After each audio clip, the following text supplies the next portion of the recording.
Bonjour tout le monde, cette vidéo va être pour vous aider à faire les éléments d'immobilier en perspective. J'ai eu plusieurs questions là, de la plupart d'entre vous. Donc aujourd'hui, je vais vous montrer principalement les piscines, comment faire piscine hors terre, piscine creusée, un escalier et quelques éléments d'immobilier là, comme un sofa, une table. Là, puis si jamais il y a d'autres choses, ben ça, vous pouvez me demander visuellement, là, je pourrais vous aider, mais je pense que c'est les choses qui sont plus revenues. Donc, j'ai créé, voyez-vous, là, une petite structure de maison rapide, juste pour vous montrer là, comment placer vos éléments là, dans l'espace selon les perspectives à 2 points de fuite. Donc, premier exemple que je vais vous montrer, c'est la piscine creusée. Je vais vous la faire apparaître comme ça. Dans le fond, la piscine creusée, vu qu'elle est en dessous de la ligne d'horizon, tu sais, on voit la profondeur, donc on va comme, elle est comme en dessous du sol, elle est pas en haut du sol, donc il faut qu'on aille chercher les lignes là, de profondeur ici, qui est important. Donc, je vais en commencer une à zéro pour vous montrer, comme ça.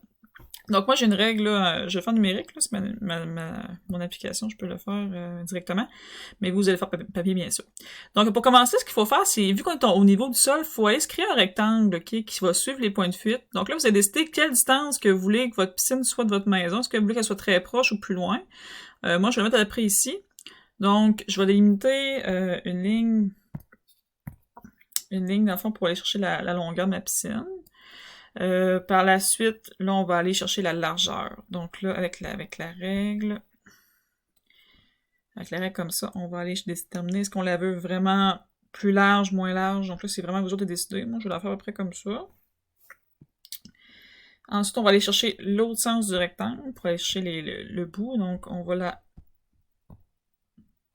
La règle n'est pas convertible du tout. On va la tourner comme ça. Donc, je vais aller chercher mon autre point de fuite pour aller chercher le bout de ma piscine. Et même chose, on va aller chercher la profondeur qu'on veut désirer. Exemple, comme ça. Donc là, présentement, on a créé un rectangle. Vous allez me dire, ouais, madame, c'est une piscine, c'est correct, c'est fait. Mais tu sais, non, il faut vraiment chercher la profondeur. Donc là, on va aller chercher le coin perpendiculaire, le seul coin qu'on voit qui est à l'intérieur ici. Si on dessine vers le haut, on va aller chercher un cube. Donc, il faut vraiment aller vers le bas. Comme ça, pour aller chercher la profondeur. Elle est pas trop profonde, parce qu'une piscine, on s'entend que c'est pas non plus 30 pieds en dessous du sol, là. Donc, on y va à peu près cette hauteur-là. C'est vraiment à votre choix. Je vais juste la faire plus droite. Ouais, t'as pas bien droite. Comme ça. Ensuite, là, on va venir relier, même chose, on va aller chercher notre profondeur ici avec le point de fuite. Comme ça. Et dans l'autre sens, pour aller chercher l'autre angle. Et voilà, comme ça. Donc là, je comprends que ça fait une drôle de perspective, mais c'est vraiment, c'est dans la logique, là, c'est comme ça. Après ça, on va prendre votre gomme effacée, puis là, vous allez pouvoir aller, champ de marée, vous allez pouvoir aller effacer les lignes que vous voulez pas avoir.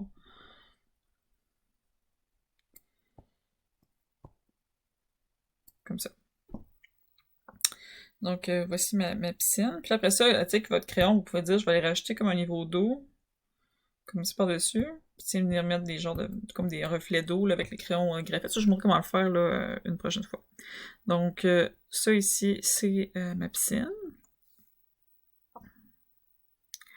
Creusée. Donc après ça, là, je vais vous montrer la piscine hors terre. Oups, je vais juste cacher celle-là. Donc, la piscine hors terre, elle ressemble à ça.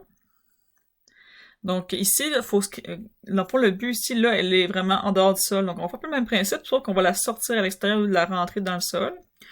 Aussi, on va aller chercher une espèce de forme ovale, plus avec des panneaux comme ça. Si vous voulez l'avoir ronde, on peut la faire plus large aussi.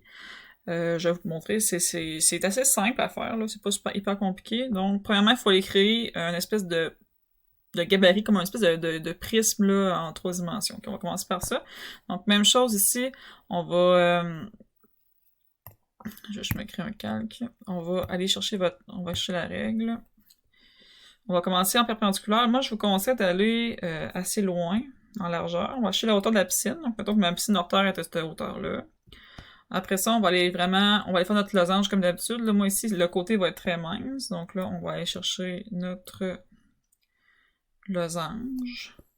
Comme je monte depuis le début. Comme ça.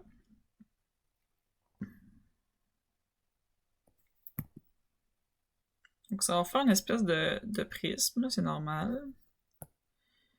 Comme ça, on va aller chercher après ça le... Oups. On va aller chercher après ça l'autre profondeur comme ça. Et après ça, on va terminer en 90 degrés ici. OK. Donc jusque là, après ça, ma piscine, c'est sûr qu'elle ira pas jusqu'à l'infini comme ça. Donc là, il faut que j'aille déterminer avec l'autre point de fuite. Donc là, j'avais à peu près de cette profondeur-là. Même chose pour la perpendiculaire. Comme ça. On tèche un cube, comme ça qu'avec la face, on va pouvoir aller effacer les points de fuite au bout. Donc, si tu fais une piscine hors terre carrée, ça existe, ça peut être ça. Donc, tu auras juste à rajouter de l'eau à l'intérieur, comme je t'ai montré tantôt, puis il va te manquer la ligne aussi de profondeur ici. Sinon, si on veut la faire plus ovale ou ronde, ok, ça dépend de qu'est-ce que tu veux faire. Donc là, il faut aller comme briser les coins. Pour commencer, là, ce qu'on fait, c'est qu'on prend la règle. Je suis mon crayon. On prend la règle, puis là, on va aller dans les coins. Et là, il faut y aller à l'œil, parce qu'on a un troisième point de fuite que là, on n'ira pas chercher. Donc moi, je vais à peu près à l'œil comme ça, selon... Il faut pas être de coin en coin, il faut comme laisser un espace. Donc, je vais aller briser le coin ici. Après ça, je vais aller ici, même chose. Moi, ce que je conseille, là, c'est d'aller à peu près... Moi, je le prends à l'œil comme ça. Ensuite, par rapport à ces coins-là, là, on va venir... c'est ça qu'ici, il faudrait que ce soit... Tu sais, qu'on se rappelle tout ce qui est plus près et plus grand, il s'en va en diminuant. Donc là, on va commencer par faire 3 panneaux. Donc, on va en faire de plus en plus petit, en largeur. Tu sais, même lui, j'aurais pu le tasser un peu plus, là. Comme ça. Donc lui, il va aller dans mon coin. Lui, dans le fond, je pourrais le faire beaucoup plus long. Il faudrait que j'aille relier carrément du coin à coin, comme ça. Ici, c'est plus facile après. Et on va faire la même chose dans le bas. Donc là, ce que je fais, c'est que je glisse juste ma règle en bas pour avoir le même angle. Puis on va venir l'enlever. Même chose pour ici. On va venir glisser notre angle comme ça.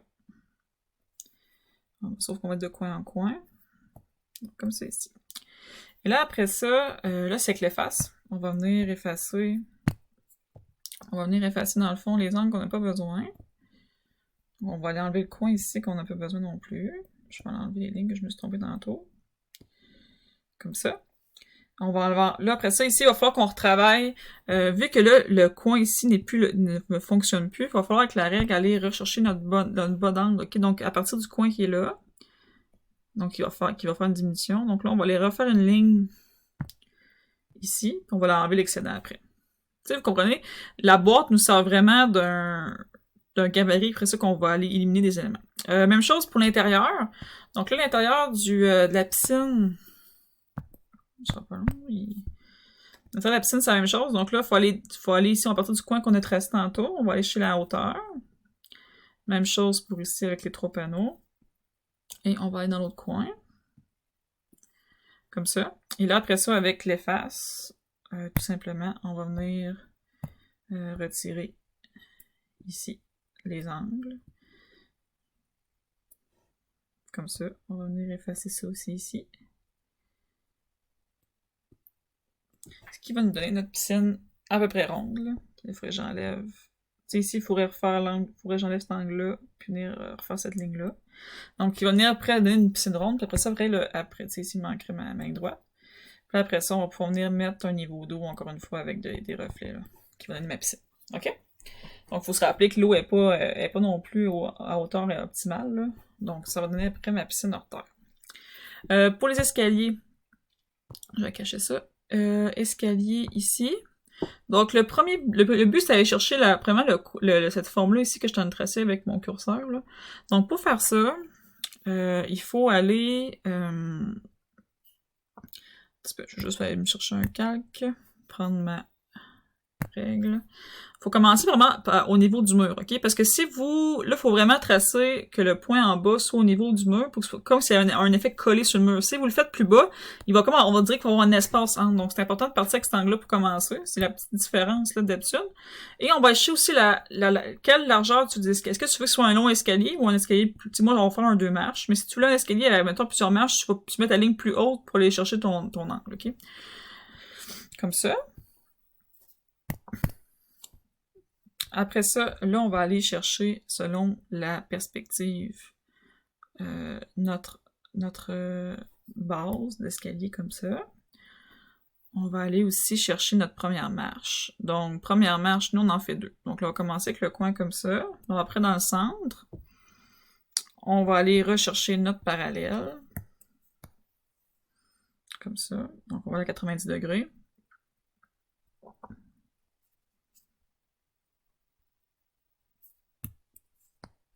Coudonc, on n'avait pas. Je vais mon truc. En 90 degrés, pocher l'autre hauteur. Et en même chose, on va aller chercher avec le point de fuite l'autre angle comme ça. OK? Donc là, après ça, ce qui va nous rester... Là, on a fait notre côté. Ce qui va rester à faire, c'est relier chaque coin au point de fuite existant dans l'autre sens. Donc comme ça, on va aller après ça chercher lui ici.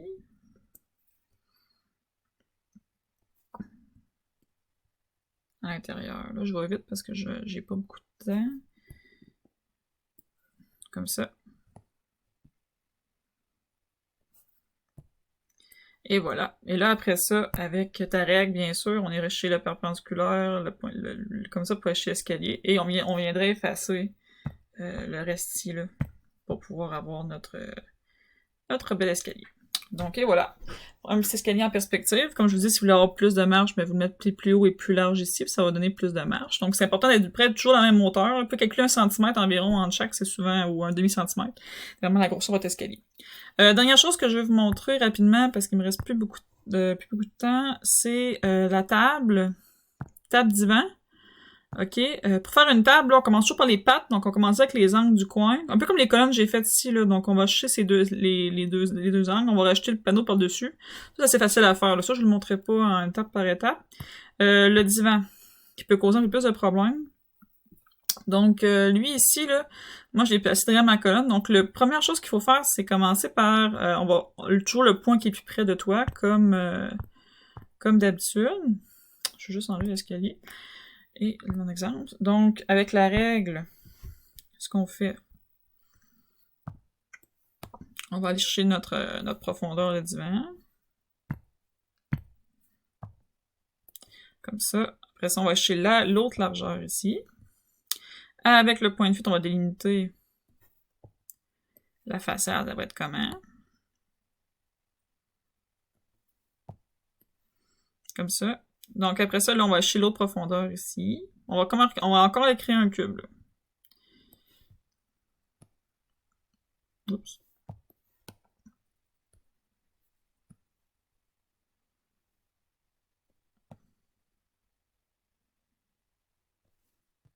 Comme ça. On va mettre plus haut un petit peu. Là, ce qui est important de penser aussi, là, c'est que là, un divan, ça a un siège. Donc là, il faut aller chercher une genre de profondeur ici qu'on va mettre, on va délimiter. Après ça, c'est des bras. Donc, même principe, on va aller chercher comme les accoutoirs des bras, les accoutoirs qu'on appelle en le vrai terme, là. Comme ça, on va aller chercher ici aussi, parce qu'on va les voir de l'intérieur.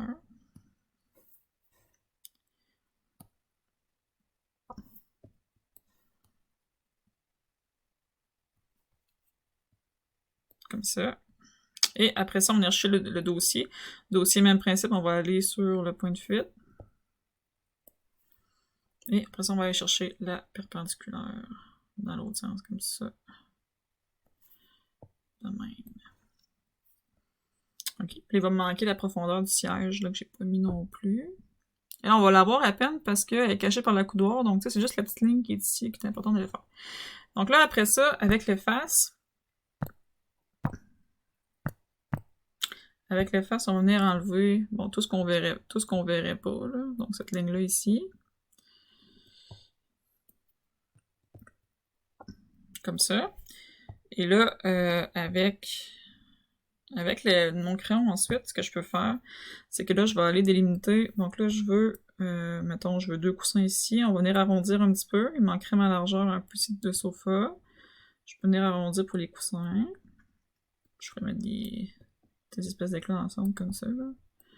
Après ça, les bouts des accoudoirs, si je veux les avoir ronds ou carrés, dépendamment. Donc moi, je les veux ronds. Donc là, ici, il faudrait que je fasse ma ligne de perspective. On pourrait mettre un autre coussin aussi dans ce sens-là. Donc, comme ça, aller chercher un divan là, dans le même principe. Là, je m'excuse, je suis en symétrie. C'est pas ça du tout que je voulais faire. Donc, comme ça.